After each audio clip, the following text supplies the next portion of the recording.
하나님의 섭리 세 번째 이야기를 나누고자 합니다. 하나님은 이 세상을 창조하실 때 하나님의 인자와 자비하심으로 창조하셨어요. 그래서 우주 만물을 창조하시고 바다를 바다로다가 이렇게 설정을 하셨단 말입니다. 또 육지를 육지로 설정을 하셨어요.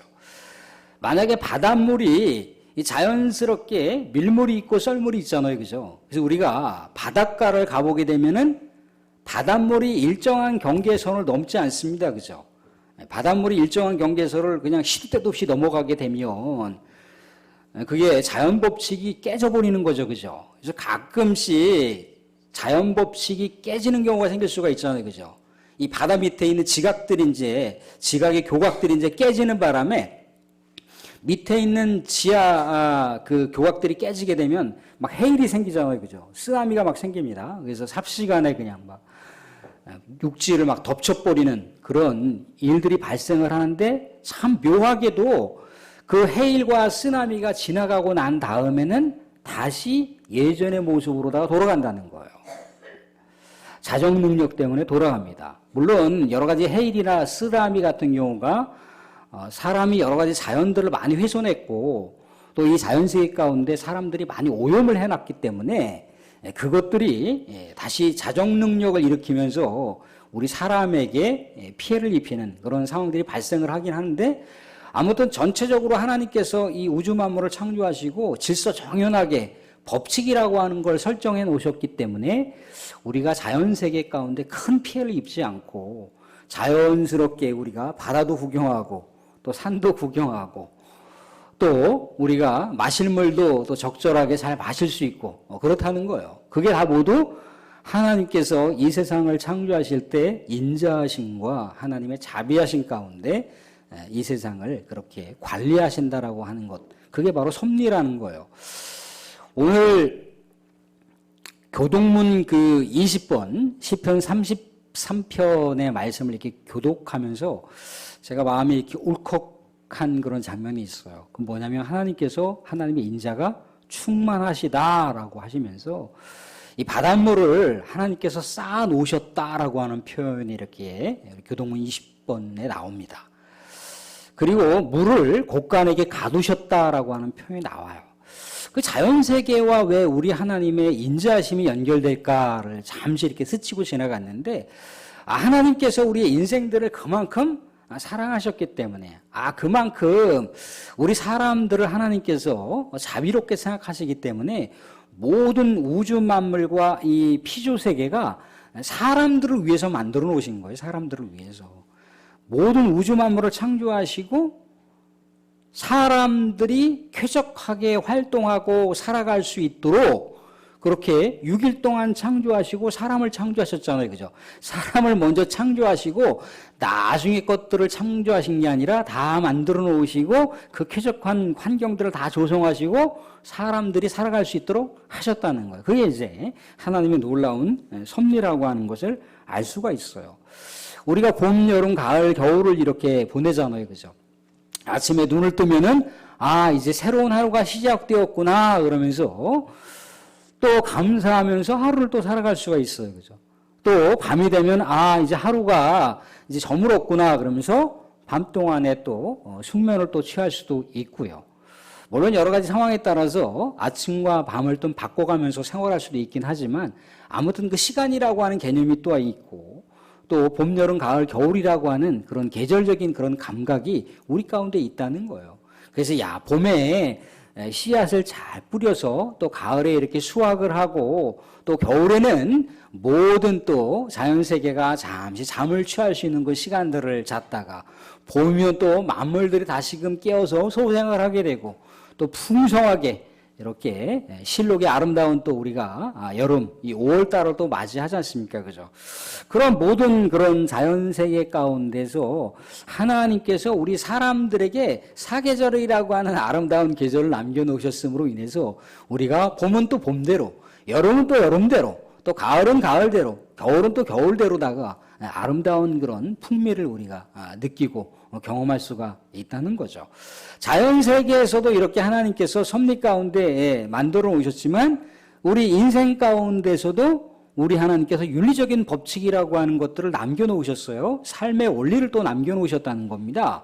그래서 아까 말씀 가운데 잠언 11장 9절 말씀 한번 펼쳐주실래요? 11장 9절 말씀.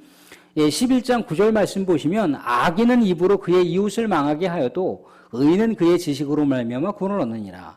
그러니까 악인들이 세상 가운데 사회적인 여러 가지 그 아픔을 이렇게 만들어 놓잖아요. 그죠? 사회를 향해서 비수를 꽂지 않습니까? 그죠? 사회를 향해서 파괴를 벌이는 악인들이 있어요. 그죠? 그런데 또 악인들이 있지만 더 많은 또 의인들이 있잖아요. 그죠? 의인들이 있으니까 악인으로 인해서 세상이 파괴됐고 분열되었고 무너졌지만 다시 의인들을 통해서 세상을 또 세워간다는 거죠. 그죠? 하나님은 이렇게 의인들을 남겨놓으셔서 세상을 다시 복구하시고 세상을 다시금 이렇게 새롭게 또 회복시켜 나가는 일들을 만들으셨다는 겁니다. 그래서 우리는 말씀 가운데 우리의 속담 가운데 뭐가 있습니까? 콩 심은 데 콩 나고 팥 심은 데 팥 나냐? 이제 뭐 그런 속담이 있어요. 그죠? 이게 갈라디아서 6장 7절 말씀과 아주 연결이 되는 말씀입니다. 갈라디아서 6장 7절 말씀도 한번 띄워봐 주실래요? 갈라디아 6장 7절 말씀 보시면 뭐라고 나와 있습니까? 스스로 속이지 말라. 하나님은 업신여김을 받지 아니하시나니 사람이 무엇으로 심든지 그대로 거두리라. 잠언 말씀에 보게 되면요. 게으른 자는 아무리 얻고자 해도 얻을 수 없지만 부지런한 자는 소망 가운데 풍족하게 얻는다라고 하는 표현을 볼 수가 있어요. 이게 무엇이냐면 게으른 자는요. 아무리 세상 가운데 성실한 자처럼 보인다고 할지라도 그 게으른 자라고 하는 그 속성 자체가 시간이 흘러가면 게으른 자라고 하는 모습이 여실없이 나타나요.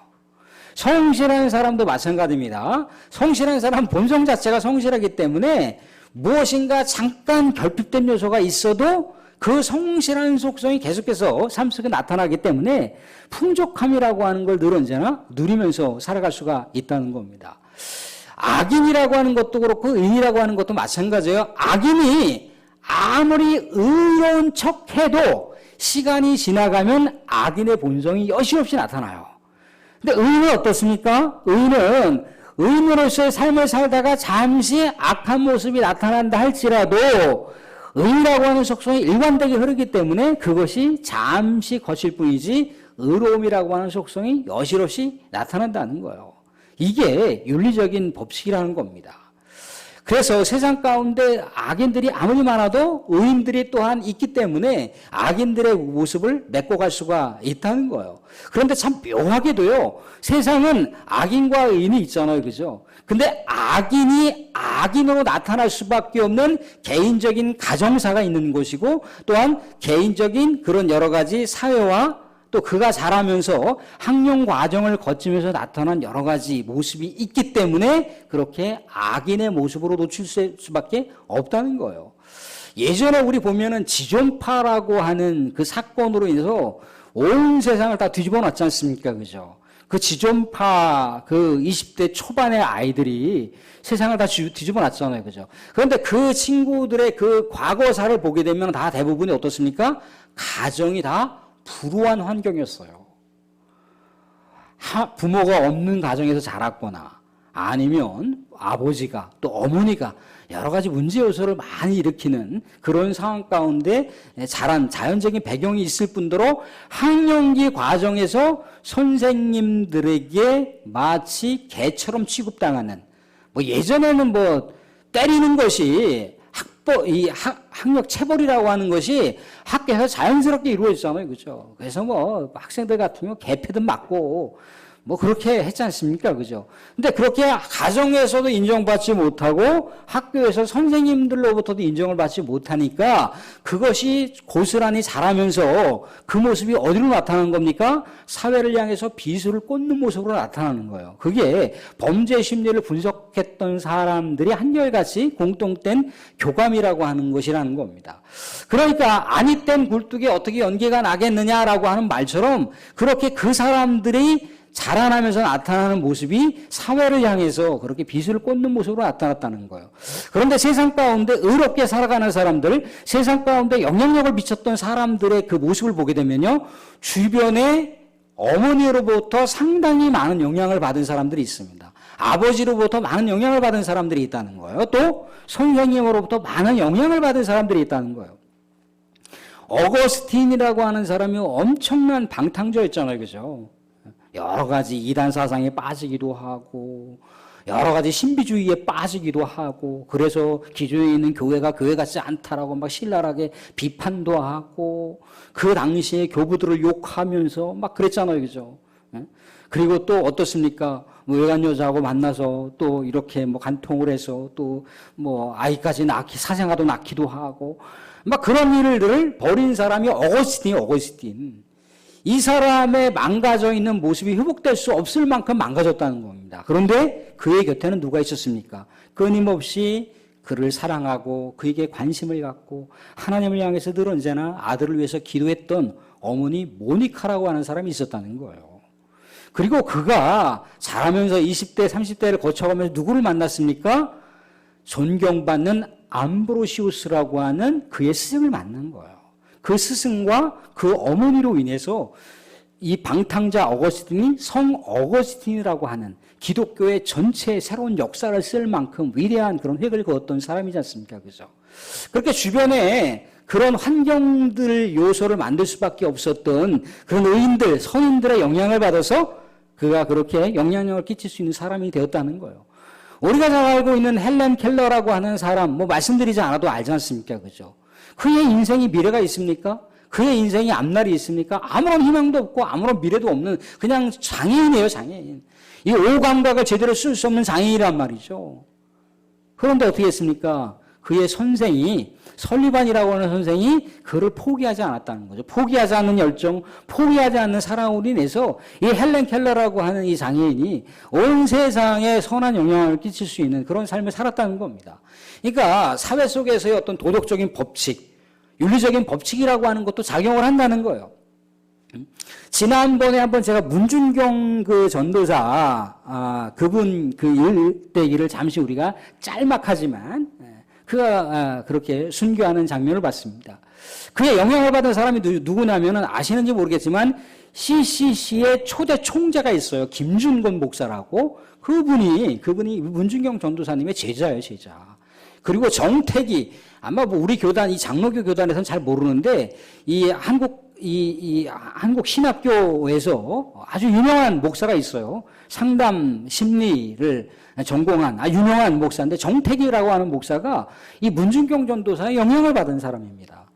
그가 굉장히 그의 가정 가운데 부모로부터 인정받지 못하고 아버지로부터 인정받지 못했어요. 맨날 허구한 날 아버지로부터 욕먹고 어머니로부터 욕먹고 그런 삶을 살았지만 그가 그렇게 상담을 통해서 자기가 치유하고 치유되고 또 다른 상처 입은 사람을 치유하는 그런 사명과 역할을 할 수 있었던 건 뭡니까? 많은 그 시대에 앞선 사람들의 선한 영향력 때문에 그의 마음이 바뀔 수가 있었다는 거예요. 그게 세상 가운데 자연 법칙과 도덕적인 법칙을 통해서도 나타날 수가 있다는 거라고 하는 걸 우리가 알 수가 있어요. 그런데 하나님은요, 우리 믿음의 사람들에게 그렇게 자연 법칙과 또 윤리적인 법칙, 도덕적인 법칙보다 더 뛰어난 특별한 법칙, 사랑의 법칙, 은혜의 법칙이라고 하는 걸 우리 믿음의 사람들에게 남겨놨다는 거예요. 아까 말씀 가운데 뭐라고 나왔습니까? 갈라디아서 6장 7절 말씀 보면 사람이 무엇으로 심든지 그대로 거두리라. 아니 팥을 심으면 팥을 내야 되는 거고 콩을 심으면 콩을 내야 되는 거잖아요. 그죠? 악을 심었으면 악이 나야 되는 것이고 또 뭡니까? 의를 심었으면 의가 나야 되는 거잖아요. 그죠? 우리가 이렇게 포도 열매를 거둬들이고 또 참외를 거둬들이고 자두를 우리가 거둬들입니다. 그러면요, 아주 극상품의 열매를 잘 우리가 연구로서 그것을 이렇게 맺을 때 보면은 그만큼 그런 원인이 있었다는 거예요. 왜 이렇게 좋은 포도가, 좋은 사과가, 좋은 참외가, 좋은 자두가, 좋은 복숭아가 이렇게 열렸던 이유가 뭘까를 곰곰이 생각해 보면 특별한 뭔가가 있었다는 거예요. 물론 하나님께서 좋은 일기를 일단 전제 조건으로다가 좋은 일기와 좋은 날씨를 주셔야 되기도 하지만 그만큼 또 거기에 알만큼 사람이 또 합당하게 뭔가 그 안에 어떠한 것이든지 간에 뭐가 딱 맞아 떨어졌기 때문에 좋은 과실을 맺을 수 있는 거잖아요. 그죠? 그런데 좋은 과실을 맺지 못하고 마치 과실이 튼튼해야 되는데 시들시들하고 뭐 조망만 하고 또 포도나 사과나 또 자두나 이 참외가 뭔가 시원찮은 열매를 맺었다.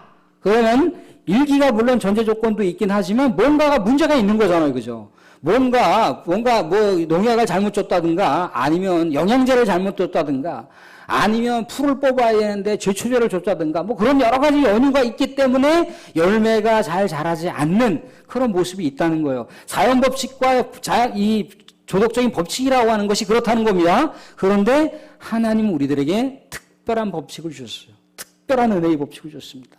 사람이 심은 대로 거둔다잖아요. 심은 대로. 아니 뭘 심은 대로 거둬요. 심은 대로 걷는 게 아니라 그것도 알맞게 심고 알맞게 잘 키우고 좋은 환경들을 만들어 줘야지 좋은 열매를 맺는 거잖아요. 그죠? 근데 하나님은 심은 대로 거두리라. 그 누굴 얘기하는 겁니까? 예수 그리스도를 믿는 사람들. 예수 그리스도를 믿는 사람들은 특별한 은혜를 주시는 거예요. 특별한 은혜를 주시는 거예요. 예수 그리스도를 안 믿는 사람들, 예수 그리스도를 믿어도 시원찮게 믿는 사람들은 아무리 강단에서 좋은 천기를 누서라는 말씀을 쏟아부어도요 마음이 안 움직여요. 목사의 입술에서 좋은 설교가 나간다고 사람 마음이 변하는 게 아닙니다. 아무리 노력을 해보세요. 노력을 한들 우리가 얼마만큼 믿음 생활을 철저하게 하며 얼마나 우리 하나님 앞에 선한 모습으로 살아가겠습니까? 안 돼요. 하나님께서 작용하지 않으시면 안 돼요. 하나님께서 은혜를 주시지 않으면 안 돼요. 성령께서 우리 가운데 개입하지 않으시면 안 돼요. 예수님께서 우리의 삶 속에 뛰어 들어오셔서 우리의 삶 가운데 동반하셔야 가능한 거예요. 아무리 여러분들한테 내가 새벽기도 나오시오, 공적 예배 나오시오 한데 그때뿐인 거예요. 말로 되는 게 아니에요. 설교로 되는 게 아니에요. 찬양 몇 마디 부른다고 사람 마음이 변합니까? 아니요. 예배 몇 번 드린다고 우리 마음이 변할까요? 아니요. 하나님의 은혜가 있어야 되는 거예요. 하나님의 은혜가. 그러니까 믿으라고 해서 세상 가운데 전도를 해보세요. 이미 하나님이 예정을 해놨는데요. 어떻게 돼야 되는 건가요? 하나님의 은혜가 역사해야 되는 거예요. 내가 몇 살 때 교회 나와서 내가 모태신앙이기 때문에 내가 우리 후손들 때문에 우리 아들 때문에 우리 딸 때문에 내가 교회 다니게 됐습니다. 물론 그렇게 초기 동기의 그 시발점이 그렇게 됐다 할지라도 하나님의 감동이 없으면요 아무리 그런 조건들이 펼쳐져도 교회 안 나와요. 교회 그럼 자녀들 때문에 교회 나오는 분들은 뭐고 형제들 때문에 교회 나오는 분들이 있는가 반면에 자녀들이 아무리 노력을 해도 교회를 안 나오는 분들이 있어요. 형제 자매들이 아무리 그렇게 노력을 해도 형제 자매들 중에 교회 안 나오는 사람들을 부지기수라는 거예요. 교회를 어렸을 땐 잘 다녔는데 나이가 먹고 머리가 굵으면서 교회를 안 다녀요. 그죠? 아무리 부모가 얘기한다고 교회 나옵니까? 교회 안 나와요. 하나님의 은혜가 있어야 되는 거예요. 성령의 감동이 있어야 되는 거예요. 그렇기 때문에 하나님의 은혜가 있는다라고 하는 건 뭡니까? 우리는 다 죄의 삭은 뭐예요? 죄의 삭은 사망이에요. 죽음이에요. 그냥 죽음은 끝 그렇게 생각하면 되는 거예요. 그런데 이 죽음이 아니라 뭘 남겨놓으셨습니까? 그리스도 안에 있는 영생을 남겨놓으신 거예요. 믿음의 사람들에게. 그 믿음의 원리가 간단하잖아요. 그죠? 예수 믿으면 영생을 얻는 거예요. 근데 예수를 믿는 건데 그 예수를 믿는 것에는 어떤 전제 조건이 있습니까? 하나님이 우리를 사랑하셨기 때문에 하나님이 우리들을 인자하게 생각하시기 때문에 우리가 뭘 잘나서 하나님이 우리를 구원하시고 우리가 뭘 하나님 앞에 아름다운 모습을 보여서 하나님이 우리에게 인자하심을 베푸시겠습니까? 하나님의 전적인 사랑이 아니면 우리가 하나님 앞에 나아갈 수가 없어요. 하나님의 전적인 은혜가 아니면 우리가 예수님께 나올 수가 없고 교회에 나올 수가 없어요. 그래서 은혜의 법칙이라고 하는 예수 그리스도라고 하는 놀라운 구원의 역사를 남겨놓으셨잖아요. 그죠? 그래서 어떻습니까? 예수 그리스도를 믿는 자녀들을 하나님의 자녀라 여기셨어요. 그죠? 영접하는 자, 그 이름을 믿는 자들에게는 뭐가? 하나님의 자녀가 되는 권세를 주셨어요. 그래서 하나님 아버지, 우주 만물을 창조하신 하나님 아버지를 뭐라고요? 아버지라 부를 수 있게 하셨어요. 그 하나님의 아들이신 예수님뿐만 아니라 우리들에게 하나님의 자녀라고 하는 은택을 입혀주셨다는 거예요. 자연 법칙과 도덕적인 법칙, 원인과 결과로다가 이스라엘 백성들을 생각해 볼게요. 하나님께서 이스라엘 백성들에게 아브라함의 후손들에게 영원한 언약을 맺으셨습니다. 그죠? 아브라함의 후손들이 땅끝까지 이르러 정말 번영의 역사를 이룰 것이고 그 민족, 그 역사, 그 후손들을 통해서 온 세상에 뭐가 되게 하신다고 그랬습니까? 빛이 되게 하신다라고 그랬어요. 그죠? 그래서 결국 예수가 온 세상에 빛이 되게 하셨는데 아브라함의 이후에 이스라엘 백성들이 온전한 믿음을 지켰던가요? 온전한 믿음을 안 지켰어요. 그죠? 시시때때로 믿음을 저버리고 시시때때로 하나님을 망령되이 일컫고 시시때때로 우상을 섬겼다는 겁니다. 그러면 우리가 인간의 법칙, 이런 자연 법칙, 우리의 윤리적인 법칙으로 생각해 볼게요. 하나님께서 그런 법칙들로다가 적용을 하게 되면 어떻게 됩니까? 에라 이스라엘 백성들 포기해버리자. 그게 자연법칙인 거예요. 그게 윤리적인 법칙인 거예요. 포기해버리시지 않았잖아요. 그죠?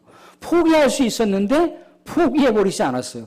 징계를 내리셨지만 포기하지 않으셨다는 거예요. 또 이스라엘 백성들에게 기회를 주시고 또 기회를 주시고 심지어는 누구에게까지 이뤘습니까? 자신의 아들 성자 하나님을 십자가에 못 박으셨잖아요. 그죠? 거기까지 가신 거예요. 거기까지. 포기하지 않으시고. 믿음의 백성들도 마찬가지인 거죠. 포기하지 않으셨습니다. 포기하지 않으셨어요. 포기하지 않는 사랑이 어디까지인지를 우리가 모르니까, 하나님의 예정이 누군지를 모르니까 우리가 복음을 전하는 거예요. 그러면 이렇게 물어보시죠. 그럼 믿음 생활하다 포기한 사람은 어떻게 되는 겁니까? 그 사람이 온전하게 믿었는지 안 믿었는지 어떻게 알아요? 모르잖아요. 기분 좋아서 교회 다니고 기분 좋아서 예배 생활을 한 건지를 모르잖아요. 그죠? 진짜 믿음이 있는 건지 진짜 믿음이 없는 건지 우리는 모르잖아요. 하나님은 아시겠죠. 그죠? 그래서 우리가 여전히 교회를 다니다가 안 다니는 사람들을 권면하는 것이고 자꾸 우리가 그 사람들에게 교회를 나올 수 있도록 그렇게 하라고 하는 거예요. 왜? 모르니까. 그 사람들이 교회를 다닌 것뿐이지 그 사람이 하나님께 선택받았는지 안 받았는지 모른다는 거예요. 모르니까 우리는 계속해서 땅끝까지 이르러 복음의 증인으로서의 사명을 살아가는 거예요. 근데 하나님은 여전히 믿음의 사람들에게는 뭐를? 자연법칙과 도덕법칙을 훨씬 능가하는 하나님의 은혜의 법칙을 남겨놓으셨다는 거예요. 이 은혜의 법칙이 있으니까 우리가 두 눈 감기 전에 우리 자녀들에게 교회 나와라, 예수 믿어라 그렇게 얘기할 수밖에 없는 것이고, 이 세상 가운데 믿지 않는 영혼들에게 예수 믿으시오, 예수 믿으시오, 예수 믿고 영생 가십시다, 영생을 누리십시다, 천국에 가십시다, 그렇게 우리가 주장할 수가 있는 거예요. 예수님은요 오병이어의 기적을 통해서나 또는 여러 가지 기적 사건을 통해서 어떻게 했습니까? 많은 사람들의 기적을 베푸셨어요. 그래서 마지막 말씀 한번 띄워봐 주실래요? 고린도전서 1장 22절. 고린도 1장 22절 이렇게 나와서 유대인은 표적을 구하고 헬라인은 지혜를 구하나, 유대인들은 표적을 구한다는 게 뭐예요? 눈에 보이는 뭔가를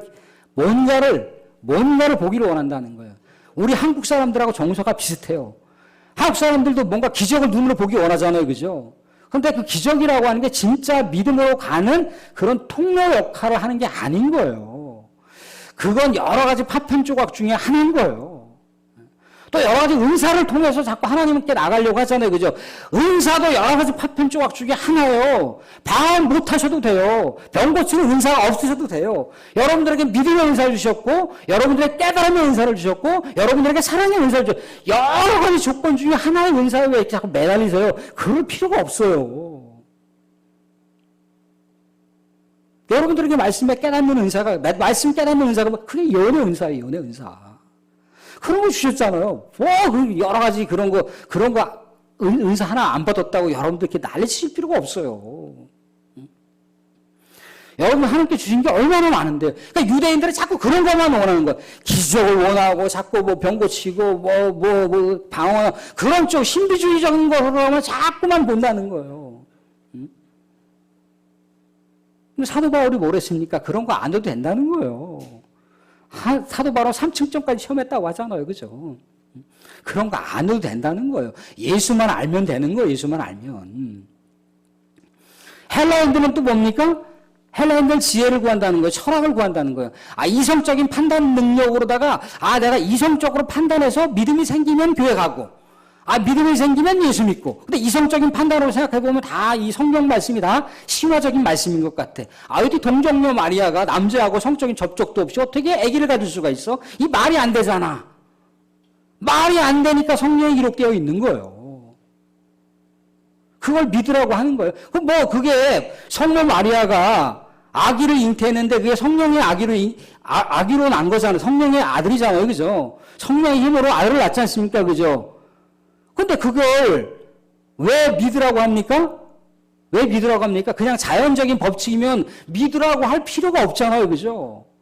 자연 법칙이 아니니까, 자연 법칙을 뛰어넘는 하나님의 특별한 법칙이니까, 그러니까 믿으라고 하는 거예요.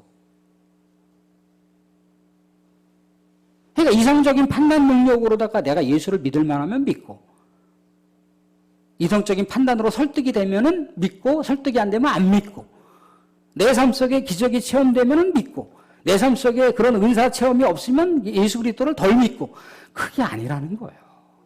예수 한 분 안에 우리의 총체적인 믿음의 내용이 다 압축되어 있어요. 그게 특별한 법칙이고 우리 하나님의 은혜의 법칙이라는 겁니다. 사랑하는 성도, 하나님의 섭리는 예수 그리스도를 믿는 것이 기적이에요. 예수 그리스도를 믿는 것이 은사입니다. 예수 그리스도를 믿는 것이 지혜예요. 그것을 우리가 바라보면서 믿음 생활하실 수 있는 놀라운 은혜가 있으시기를 주님으로 축원드립니다.